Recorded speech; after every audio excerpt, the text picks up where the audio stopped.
Hey everybody. Just want to let you know that trivia will begin in about 5 minutes, a little after 7, just in case there are any stragglers. After that, I can jump into more details about the game tonight, so hang tight.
Okay, hello everybody. My name is Liam and I'm a librarian here at the Woodstock Public Library, and today I'm going to be hosting tonight's online trivia.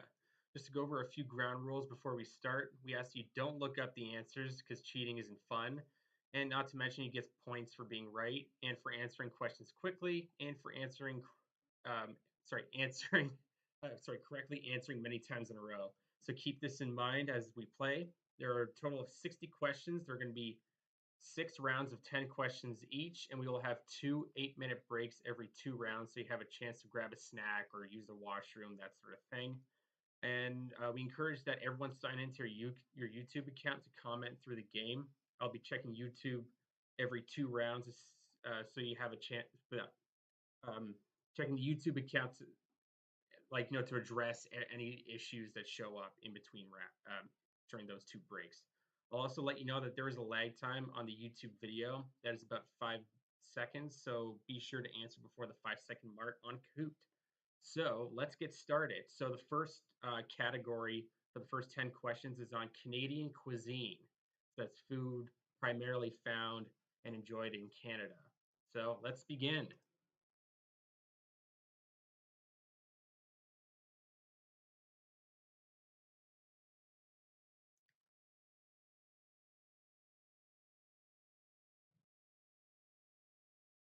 Name this dish.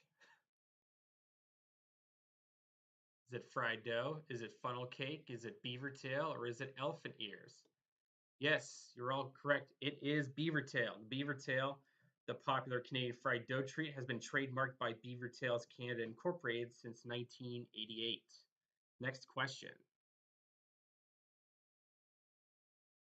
So yeah, it's Curly Q in the lead, assuming because they answered the quickest. So next question. The poutine was created in which region of Quebec? Montreal, Centre de Quebec, Capitale Nationale, or Montérégie? As you can tell, I'm very bad at pronouncing things. Okay, so you would think Montreal, but no, it is actually Centre de Quebec, because where most of the claims of like the restaurants that claim to have invented it are in that region. So so the region is as close as we can get to right now. Right now, so at the moment, unless we get some hard evidence, every restaurant is just going to say that they invented the poutine. So next question. True or false? Montreal smoked meat was created by Benjamin Kravitz in 1910.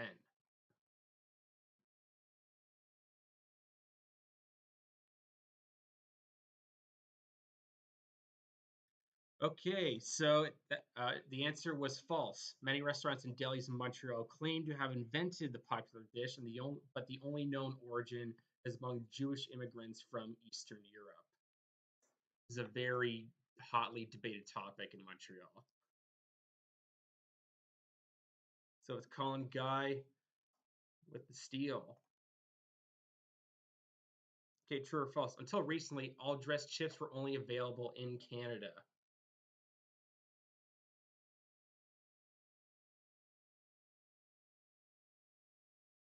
That is true. It's only in the last decade or so that the flavor of chip has appeared in markets like the US, although it is still sometimes difficult, I feel, for all the Canadian expats who cannot get their all dressed chips.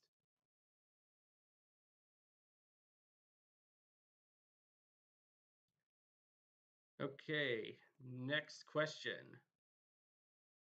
Name this bacon. Female, flat, round, or northern bacon?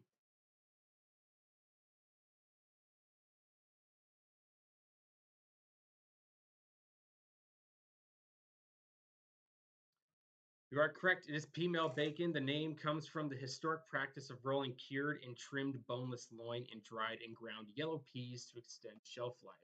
Nowadays, they use cornmeal.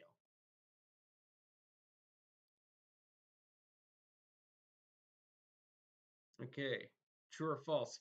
Montreal style bagels have a long standing rivalry with New York style bagels. Is that true or false?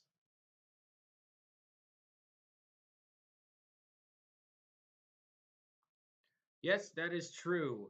Go to a bakery that serves bagels in either city, and they will tell you that theirs is superior to the other, but both are very good.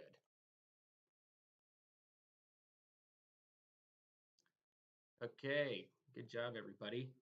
Next question. This popular dessert gets its name from this city or town in BC. Is it Whistler, Kamloops, Nanaimo, or Merritt?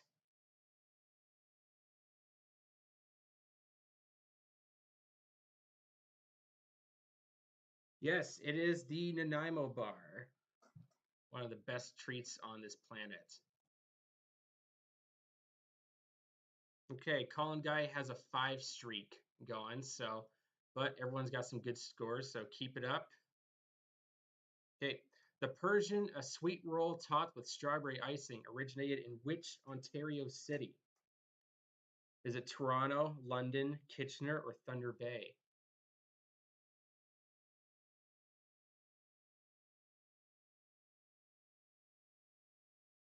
Okay, so this was a tight one. I knew this one would be a bit of a challenge. So it was in Thunder Bay. There are competing claims as to its origins and creation in Thunder Bay, but that is the home of the baked good. It's only recently that in some places outside of Thunder Bay that you can actually get them.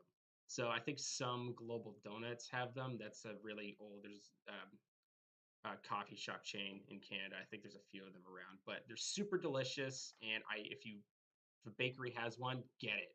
It is the best thing ever.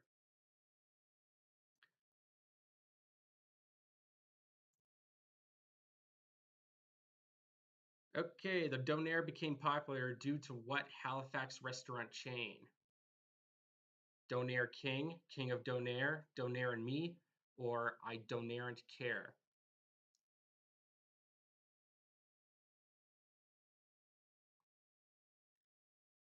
Okay, so it was actually King of Donair was the name of the chain. But I can see, uh, the bit of the confusion. But yeah, so it's been a great treat since the early 1970s.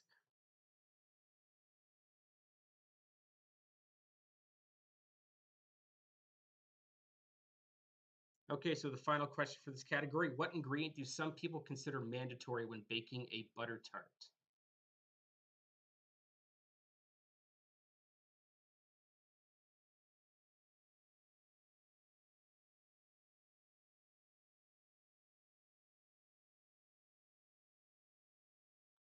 Okay, yes, it is the raisin. This is one of the fiercest food debates that usually people talk about at any social gathering, especially during the holiday season where butter tarts are very prevalent.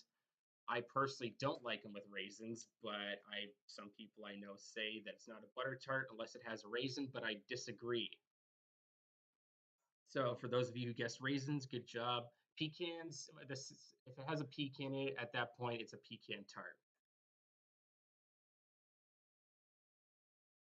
Okay, so now we're going to go for the next round. And the topic of that is summer fun. The grotto is located in which national park? Bruce Peninsula, Tobermory, Pinery, and Lion's Head. Which national park?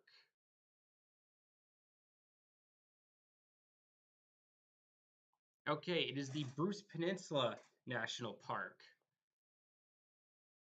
So, due to the COVID-19 pandemic, they saw increases in attendance and, for the first time in a while, actual lineups to get into the grotto in the Bruce Peninsula National Park.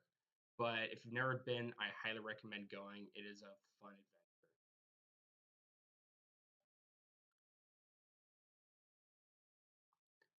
adventure. Okay, next question. Due to the COVID-19 pandemic, drive-in movie theaters suffered a decline in attendance. Is this true or false?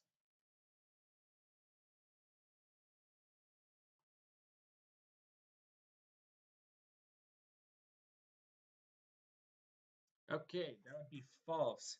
So do it actually went up significantly just because it's outside and you can stay in the comfort of your own car. So they saw a boost in attendance, which is interesting because a lot of people were saying that drive-ins were dying. Next question. Good job, everybody. Man, Colin guy, another three. No, it was Dude. Yeah. Oh, yeah. Dude just hit a three streak, so good on Dude. Okay, name the oldest provincial park in Canada. Strathcona, Assisipi, Algonquin, or Long Lake? Okay, you guessed correctly with Algonquin Provincial Park. It was established in 1893. There have been many provincial parks that have been founded since then, but that is the oldest one in Canada. So good job, guys. Okay, the largest water park in Canada is Calypso Water Park. So that's in the Ottawa region. Is that true or false?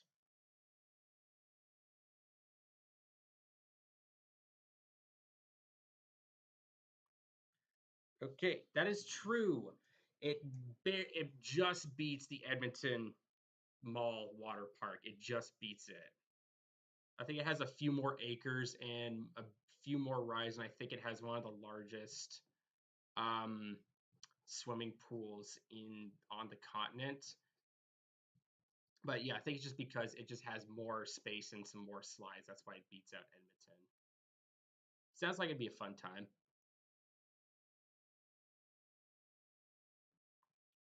Okay, in 2017, what height did Nick Jacobson reach to achieve the kiteboard jump record? 20 to 30 meters, 10 to 20, 30 to 40, or 40 to 50? Just giving you a range so you have a bit more wiggle room when deciding.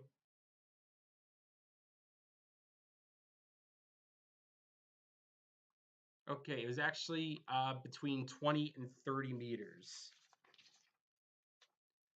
The height that Nick Jacobson got was specifically 28.6 meters. But you're close. You were close.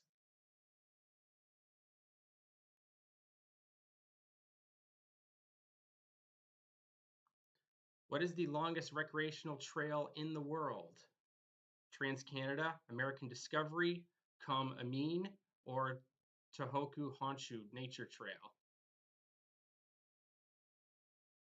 Okay, good picks, but it's definitely the Trans Canada Trail. It is over 24,000 kilometers long, making it the largest recreational trail system in the world.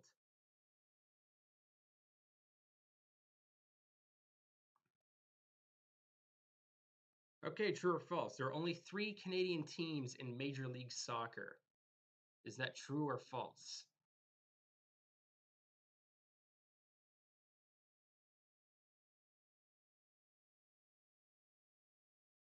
That is true. The teams specifically are Toronto, Montreal, and Vancouver, which are basically it. Yeah.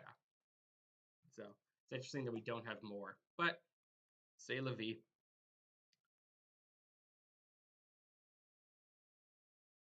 Hope everyone's having fun. Which country has the most gold medals in beach volleyball? And this is both men and women's. It's all combined. So it's both categories. So okay, yes, it is the United States. So the US has a total of 7 gold medals, where Brazil is second with 3 gold medals. Brazil was a good guess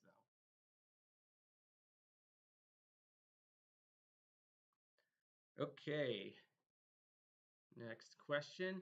Where is the biggest sandcastle building competition in the world? Santa Monica, Honolulu, Phuket, or Les Îles de la Madeleine, Quebec? Again, I'm terrible at pronouncing things. It's like that guy John Green from Crash Course History. Nope, it is Quebec.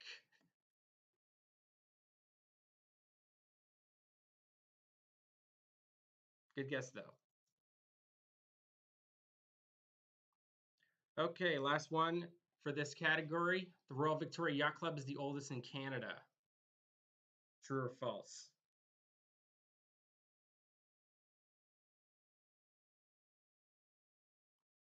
Okay, so that was actually false. It was actually the Royal Canadian Yacht Club in Toronto, which was established in 1852. The Royal Victoria was only established in 1892.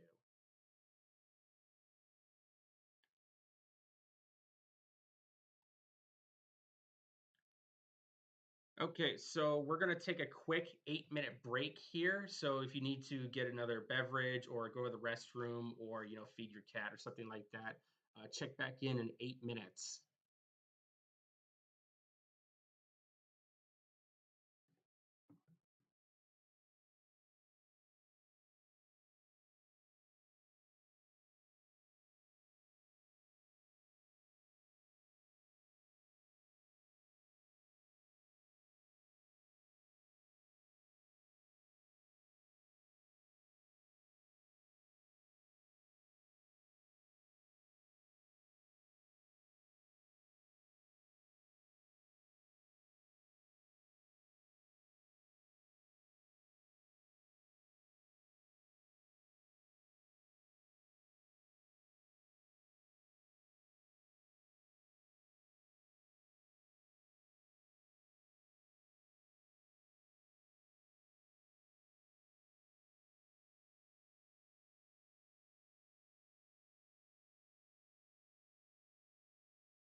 Okay, so we are back.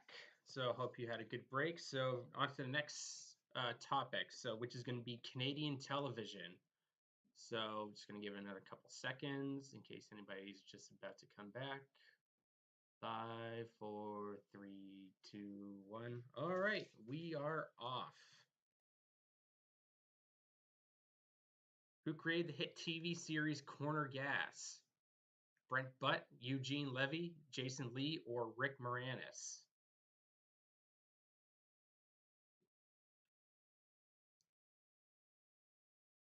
Yes, the critically acclaimed show Corner Gas was created indeed by Brent Butt. Sweet. All right, next question. Which character did Drake play in the hit series Degrassi: The Next Generation? A lot of people know that he was on there, but did you know which character he played?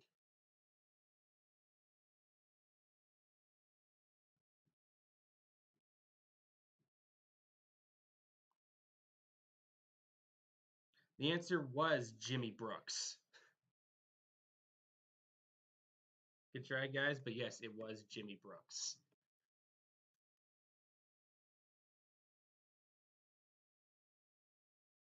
So good job.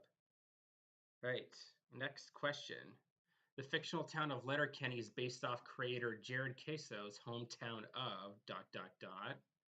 Petrolia, Ontario, Sault Ste. Marie, Orangeville, Ontario, or Listowel, Ontario.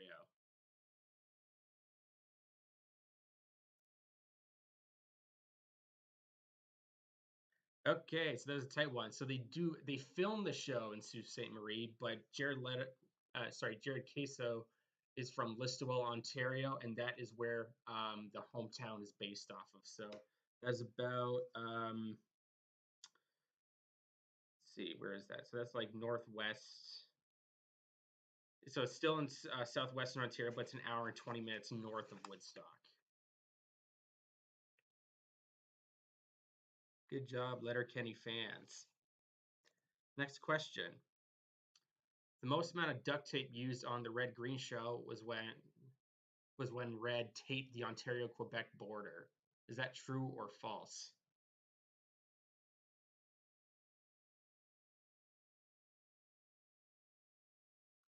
Yes, that was true. That was Red's solution to um,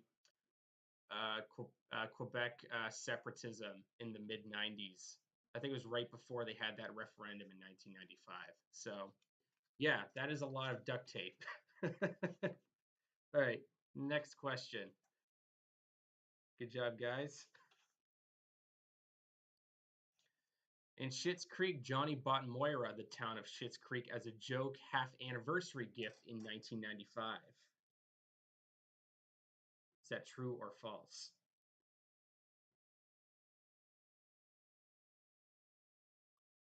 Okay, no, that was false. So Johnny bought it for David as a joke half-birthday gift in 1991. Either way, both instances would have been hilarious.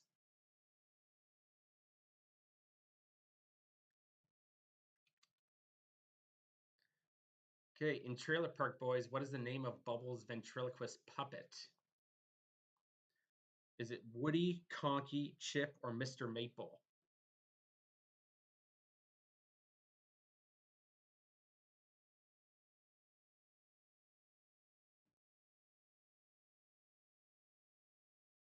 Yes, it is Conky, the infamous Conky, who gets on the nerves of Julian and Ricky, and he shows up in multiple episodes throughout the series. So good job. Curly Q is on three in a row, so good job. Which horror movie icon starred in the hilarious House of Frightenstein?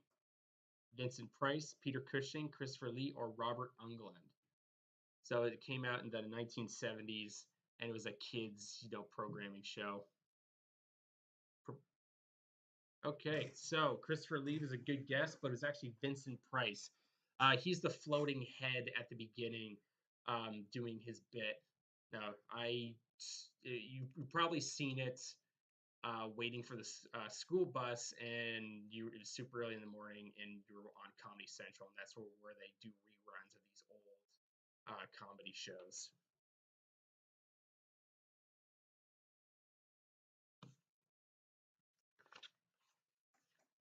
Okay, the characters Bob and Doug McKenzie are from which sketch comedy show?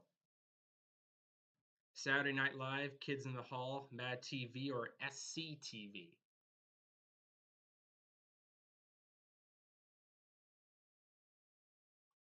Yes, it was SCTV. One of the funniest sketches they had, and for some reason, the in 2009 they came out with an animated series for some weird reason. But anyways, good guess. Sorry, I'm gonna say good job. Good job. Okay, true and false. Sorry, true or false. The street where Rick Mercer filmed his rants for the Rick Mercer Report is called Rush Lane. Is that true or false? This is in Toronto. I'll give you that hint. It is definitely in Toronto, so it's a well-known street. It is true. That's true. It's called Rush Lane. It's one of the few places where graffiti is actually allowed in certain alleyways and streets in Toronto. So that's where he's been filming his rants all these years. Okay, next question. Musician Alan Doyle from Great Big Sea played which character in the hit series Republic of Doyle?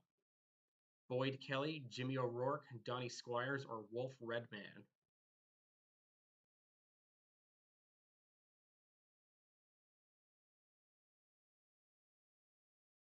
Yes, it was Wolf Redman. He shows up in various episodes through a few different seasons, and I think Russell Crowe and the other cast members from Ridley Scott's 2010 movie Robin Hood are also in there. But yeah, super interesting. Okay, so that's the end of the Canadian TV category. So now we're going to move on to Curly Q with the 3 street there. We're going to move on to school related things, but it's going to be mostly TV and movies. Which Breaking Bad actor stars as the principal in the movie Fist Fight along with Ice Cube and Charlie Day? Jonathan Banks, Dean Norris, Aaron Paul, or Bob Odenkirk?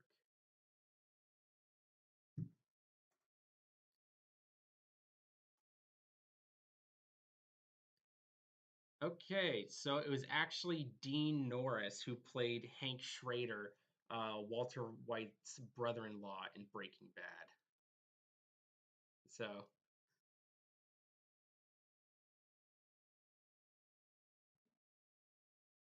okay. In Ferris Bueller's Day Off, how many times was Ferris previously absent from school? So this is before the events of the actual movie take place.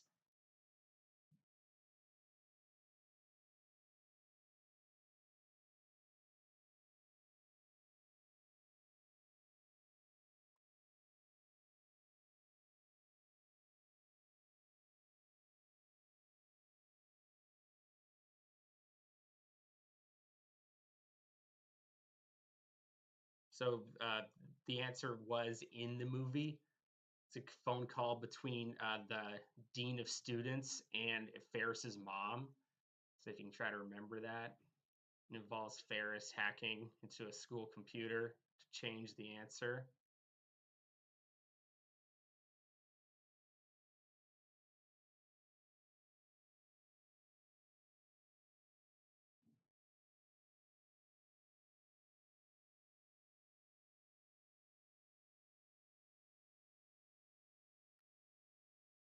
Okay, so it was yes, it was 9 times. So this was a phone. Yeah, so the dean was having a phone call with Ferris's mom, saying, "Are you aware that Ferris is absent from school?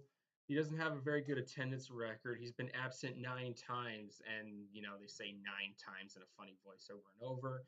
And then, right as the dean is looking at the computer screen, we can see that Ferris is hacking into the school computer system to turn it to a much more acceptable number, like 2 or 3. I think the quote was that Ferris said, "My sister got a car, I got a computer."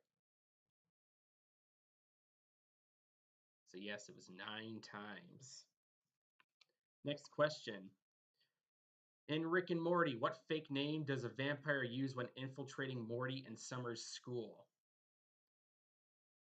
Is it Coach Ferratu, Mr. Alucard, Balak Alistane, or Cullen Edwards?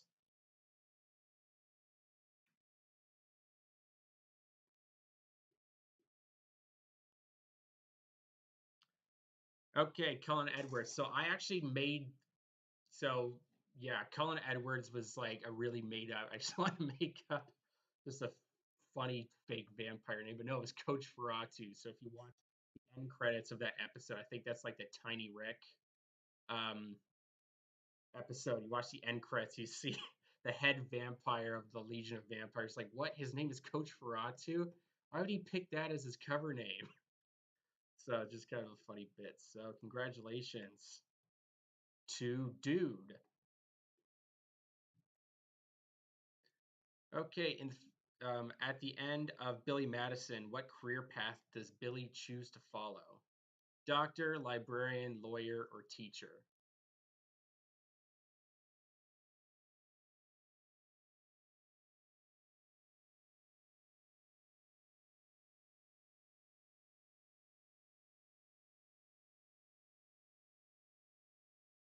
Yes, it was a teacher. He no longer wanted to inherit the hotel empire from his father and decided he wanted a career path as a teacher.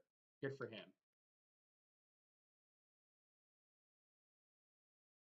But good guesses all around, all noble professions. All right, in the Family Guy episode, Let's Go to the Hop, what is the name Peter uses while undercover as a student? This is one where people licking toads is like an illicit substance, I guess. So he's trying to disrupt it by pretending to be a student. That is literally his getup. That is a screenshot from the episode. So people couldn't tell that he was a 42-year-old guy. Yes, it was Lando Griffin. Lando Griffin. Huck Griffin was a cutaway gag about him, like, Huckleberry Finn on the river. Nate Griffin was his distant ancestor. Thaddeus Griffin, I guess, is like his evil twin or something like that. But no, the answer was Lando Griffin.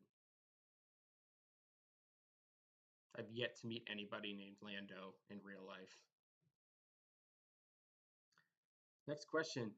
What is the mascot for Greendale Community College in the critically acclaimed TV series Community? The persons, the specimens, the people, or the human being?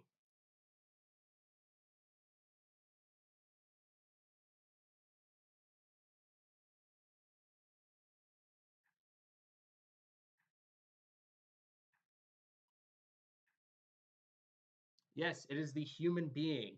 So I think it was with the assistance of Dean Pelton and Pierce to try to find a ambiguous mascot, so no one would get offended. So both ethnically, culturally, gender, everything. But it's gonna, yeah, it is creepy, just to say the least.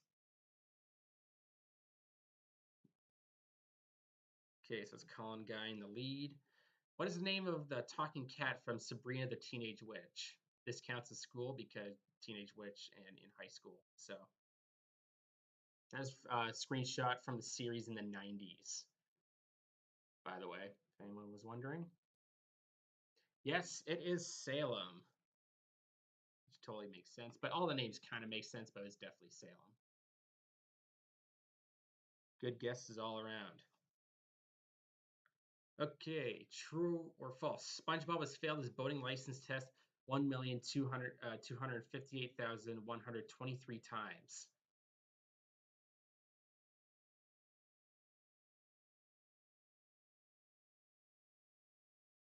Yes, that is true. You all clearly watched SpongeBob as a kid and remember that boating test episode where he cheated and failed miserably when he confessed to cheating. So, yes, that is how many times he's failed. Okay, Fluffy G is on a three streak, but Colin Guy's still in the lead. What is Principal Seymour Skinner's real name? This is Seymour Skinner from The Simpsons. Nick Riviera, Hank Scorpio, Homer Thompson, or Armin Tamzarian? This is going way back. It was Armin Tamzarian. Hank Scorpio was that supervillain that Homer worked for like one episode.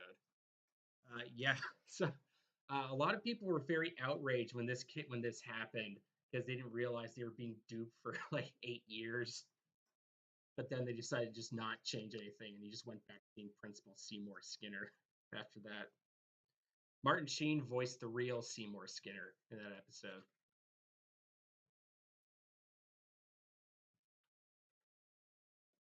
Okay, so next question will be the last in this category, and then after that, we'll go on another 8-minute break. Okay, so who was the professor against the dark arts in Harry Potter and the Philosopher's Stone?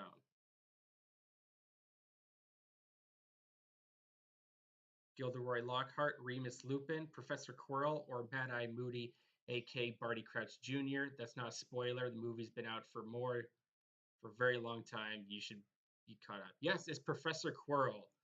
Showed up one time. Voldemort was on the back of his head, and he was gone, turned to dust. Coincidentally enough, he's also one of the main characters on the Netflix series The Last Kingdom. Very good actor. So yeah, most of you got that right because I guess you're all Harry Potter fans or you have a weird memory. Okay, so that is it for that category. So we're going to take another 8-minute break. So do we have to do, check your mail? I'll see you in 8 minutes.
All right, so we are back.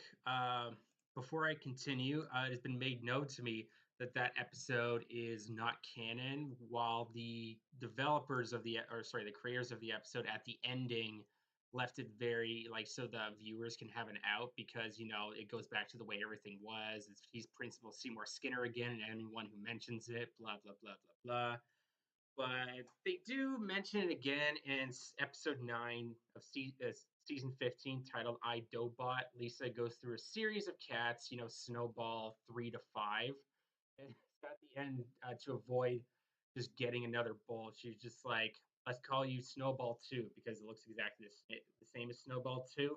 And Principal Skinner is walking by and he comments, "That's kind of a cheat, isn't it?" And then Lisa says, "I guess it is, Principal Tamzarian." And then Principal Skinner's like, "Okay, see you later, Lisa," and Snowball 2. So yeah, it's technically not canon, but it happened. So anyway, so we are going to move on to the next category, which is Canadian music. Is it true or false? While part of Crosby, Stills, Nash and Young, Neil Young refused to be filmed while playing at the Woodstock Music Festival.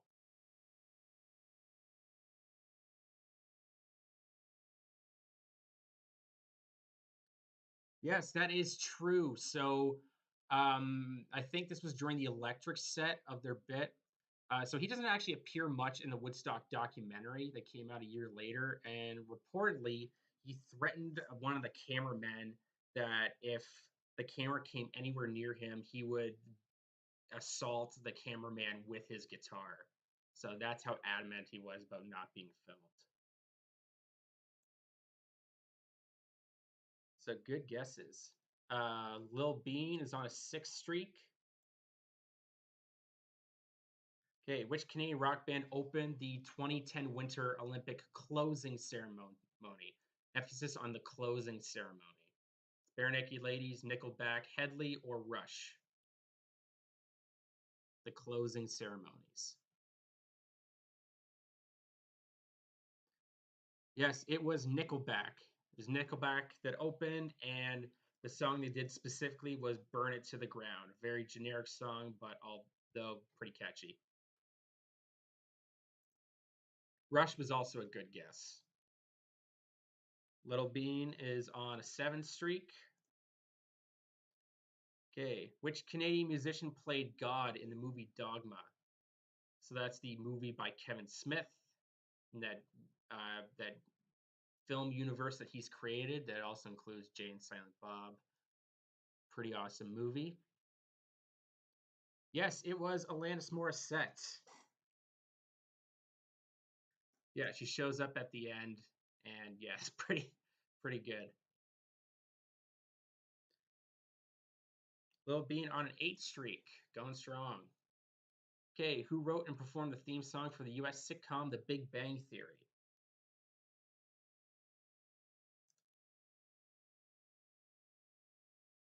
All good bands, but there could be only one.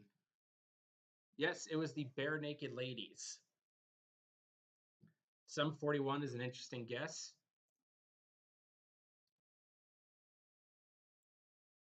Okay, dude coming in hot with 3 in a row. Okay, true and false. The title of Rush's song YYZ is a reference to the Toronto Pearson International Airport.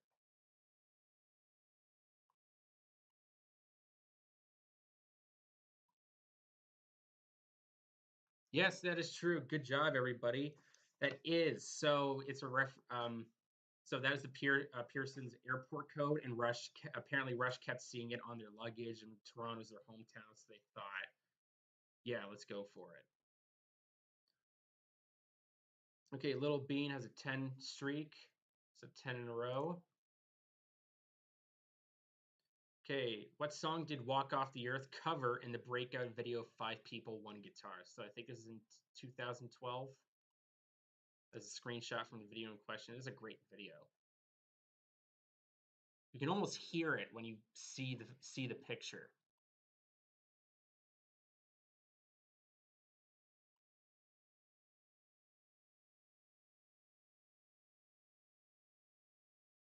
Okay, so yes, that is somebody that I used to know. Although the song is not by a Canadian artist, the band Walk Off the Earth is Canadian. So, man, how many takes did they have to do before they get it right? I would like to see a blooper reel. That'd be kind of cool. All right, Little Bean is on a 11th Street. Good job. Okay, the Trailer Park Boys were featured in a music video for which Tragically Hip song? The Darkest One, 38 Years Old, Scared, or Bob Kajian?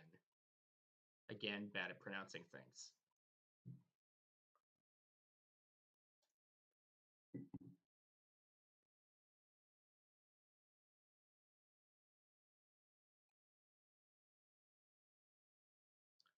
So yeah, a little tough guess, but it was the darkest one. So the music video is actually cool. Give it a check when you have time. So it shows up. Gord Downey shows up doing a deal with Julian and Ricky, and then they hang out in a trailer, and Don Cherry shows up, and it's really it's pretty cool. Dude is on a 6th streak. Okay, Sum 41 recorded the intro to What's New Scooby Doo. So that's that yeah, that's the screenshot. You know, the one from the early 2000s that was on all the time. Did Sum 41 do it? True or false?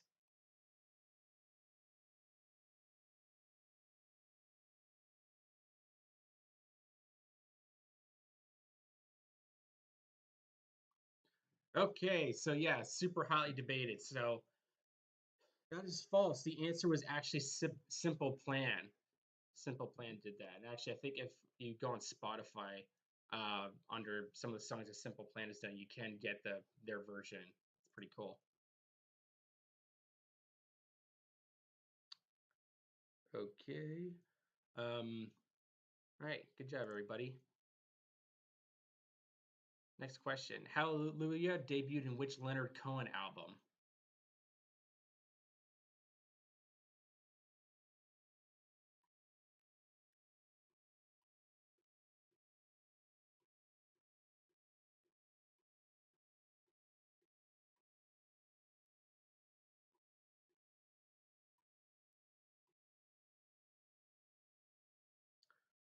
Okay, so it was actually Various Positions. Bit of a toughie.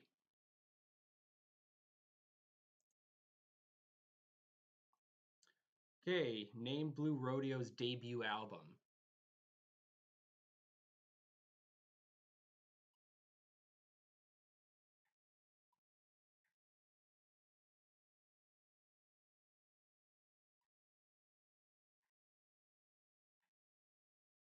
Okay, yes, it was Outskirts. All right, so that's the end of the music category. So now we're going to go into the final round, which is the lightning round. So it's going to be mixture of various things, various topics. So, okay, next. Okay, Conan the Barbarian 1982 is Arnold Schwarzenegger's first film. Is that true or false? Okay, that's correct. His first film was Hercules in New York, 1970, and he was credited as Arnold Strong, quote, Mr. Universe. So good job. Hey, who voices CIA Deputy Director Avery Bullock in American Dad? Ian McKellen, Patrick Stewart, Derek Jacobi, or Malcolm McDowell?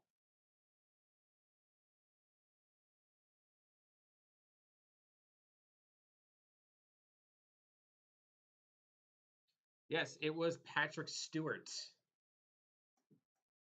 You can almost hear his voice when you see it and all the crazy shenanigans that he gets up to.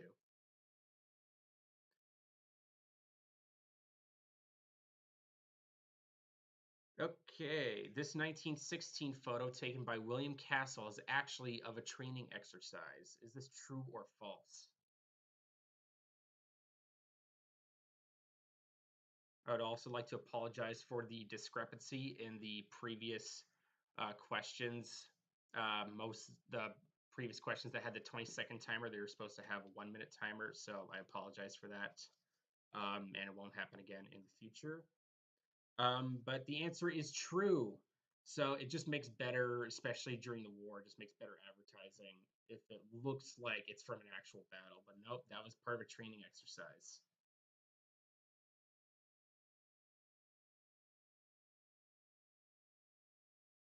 Okay, which British rock star primarily funded Monty Python's Life of Brian in 1979?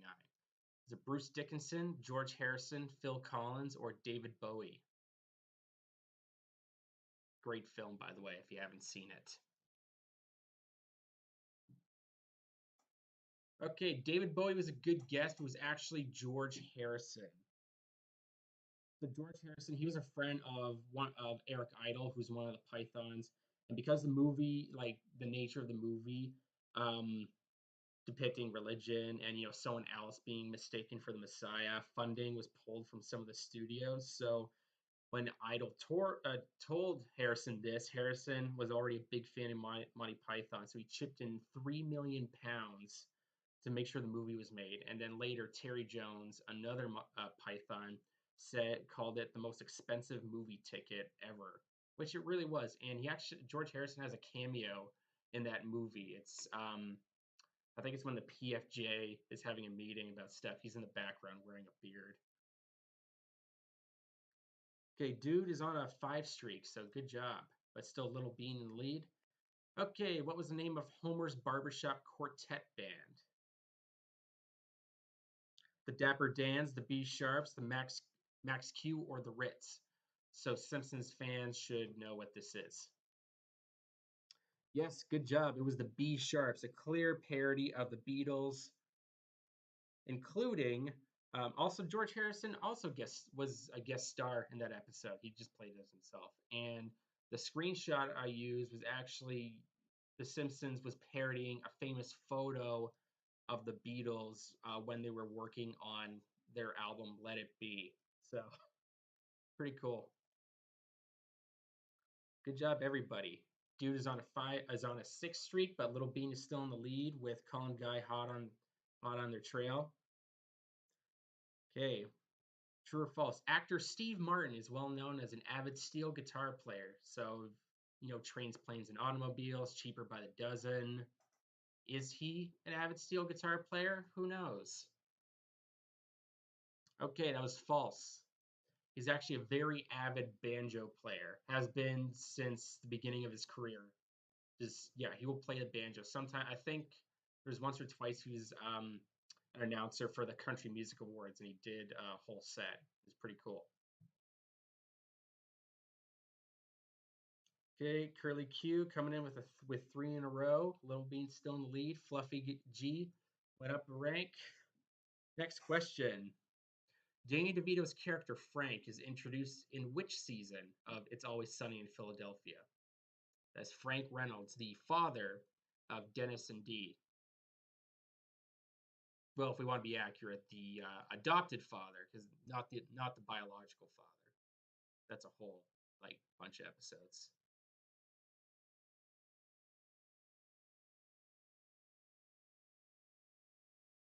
Okay, it was season 2. Season 2, he got introduced. So apparently, behind the scenes, I think they may have talked about it on the It's Always Sunny podcast. They had to introduce a bigger name actor after the first season. So it's sort of a networking, strong arm thing, but it ended up working out really, really great.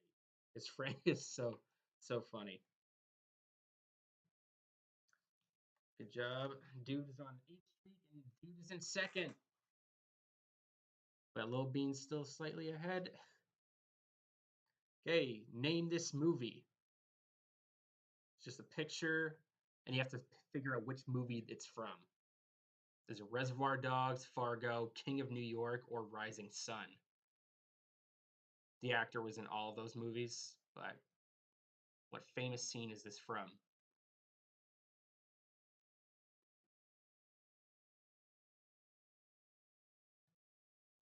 Okay, Yes, it was Reservoir Dogs. That's a famous scene in the diner before the heist where his character, Mr. Pink, doesn't want a tip, and he's playing a song on the world's smallest violin just for the waitresses. And then he eventually does tip because everyone's mad at him. Okay, Dude is in the lead with a 9 streak, but Little Bean is not far behind. Okay, what is the name of Blackadder's sidekick in the TV series of the same name? So it's a BBC series from the 80s. So Rowan Atkinson is Blackadder. So what is the name of his sidekick? Is it Percy? Is it Melchett, Baldric, or George?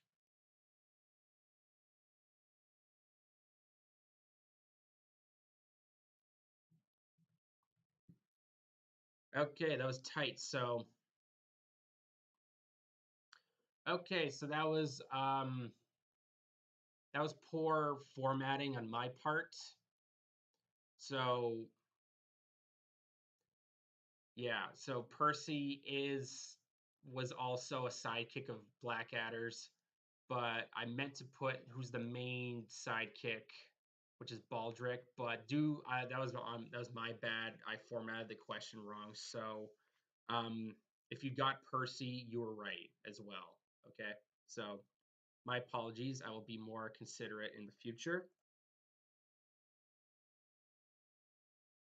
I wish I could edit the scores for that. Okay, so we're coming up to the last question. Which Hanna-Barbera cartoon is lampooned in the first episode of Harvey Birdman, Attorney at Law? Scooby-Doo, The Flintstones, Wacky Races, or Johnny Quest? So, like, which cartoon is primarily made fun of? Like, the main part of the plot.